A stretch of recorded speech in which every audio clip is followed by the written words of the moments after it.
اعوذ باللہ من الشیطان الرجیم بسم اللہ الرحمن الرحیم یا بنی اسرائیل سورۃ البقرہ آیت نمبر 40۔ یہاں ہم نے پڑھا تھا کہ اگر لفظ کے شروع میں آ جائے تو اس کا مطلب ہوتا ہے کسی کو پکارنا، آواز دینا، ندا دینا۔ یا کا مطلب ہے اے بنی، بنی کا مطلب بیٹے، اسرائیل اسرائیل کے، اے بنی اسرائیل، اے اسرائیل کے بچوں، اے اسرائیل کے بیٹوں، اذکروا یاد کرو۔ اس کا رول میں نے آپ کو پہلے بھی بتایا تھا کہ حمزہ اگر اکیلا پڑھیں گے، پیچھے سے ملا کے نہیں پڑھیں گے، تو ہم دیکھیں گے تیسرے حرف پہ کیا اس حرکت کے مطابق ہم الف حمزہ کو پڑھیں گے، ٹھیک ہے۔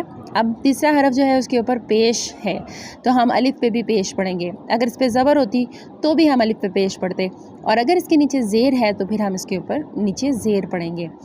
اذکروا یاد کرو نعمتی اللتی، نعمتی نعمت ہم اردو میں بھی پڑھتے ہیں، نعمت ہی کو کہتے ہیں، اللتی وہ جو، اللتی کا نعمت کے آگے دیکھیں آخر میں یا آ گئی ہے۔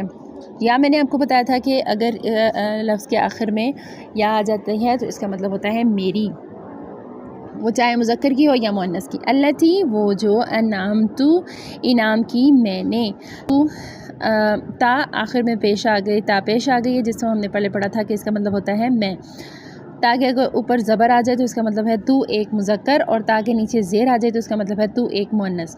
علیکم تم پر، علی کا مطلب ہے پر، اور کم آخر میں آ جائے کم، کما، کننا، اس کا مطلب ہوتا ہے تم، تمہارا، تمہاری، اور کم جو ہے وہ جمع کا صیغہ ہے، علیکم تم پر۔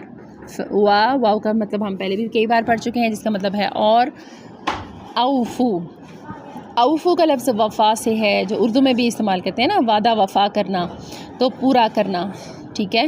اور واو الف آخر میں جو ہے وہ جمع کی علامت ہے۔ وَأَوْفُوا اور پورا کرو بِعَہْدِی میرے وعدے کو۔ با یہاں پہ ہم نے 6 معنی اس کے پڑھے تھے جس میں سے ایک معنی یہاں پہ کو استعمال ہو رہا ہے، ٹھیک ہے۔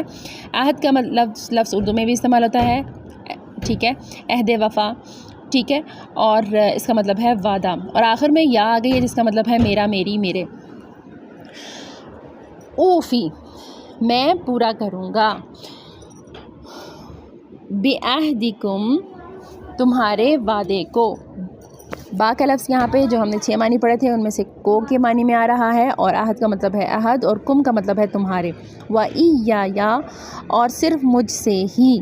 واو کا مطلب ہے اور، یا کا لفظ ہم نے اردو میں بھی پڑھا تھا، یا کا صرف تیری ہی، اور یہاں پہ دیکھیں کا کی جگہ پر یا آ گیا ہے۔ کا ہم نے پڑھا تھا جس کا مطلب ہے تو ایک مخاطب کے لیے استعمال ہوتا ہے، اور یہاں دیکھیں یا کے آگے یا آ گئی ہے جو میں نے آپ کو بتایا ہے کہ یہ میری کے معنی میں استعمال ہوگا۔ وَإِيَّايَ اور میری ہی یا مجھ سے ہی، فَارْهَبُونَ پس ڈرو تم، ٹھیک ہے، تم سب مجھ ہی سے ڈرو۔ فا کا مطلب ہے پس یا پھر ہم نے اس کے 2 معنی پڑھے تھے، یا پھر اس کا مطلب ہوتا ہے تو۔ رہبہ کا مطلب ہے کسی چیز سے دور جانا، رہبانیت کا لفظ بھی ہم اردو میں استعمال کرتے ہیں، اور ڈر کے دور جانا، ٹھیک ہے۔ فرحبون اور آخر میں واو نون الف نون کا جو ہے وہ جمع کا صیغہ استعمال ہو رہا ہے اس میں۔ جمع کے صیغے میں ہم نے پڑھا تھا اگر لفظ کے آخر میں اونا، اینا یا واو الف آ جائے تو اس کا مطلب ہے کہ یہ جمع کی علامات ہیں۔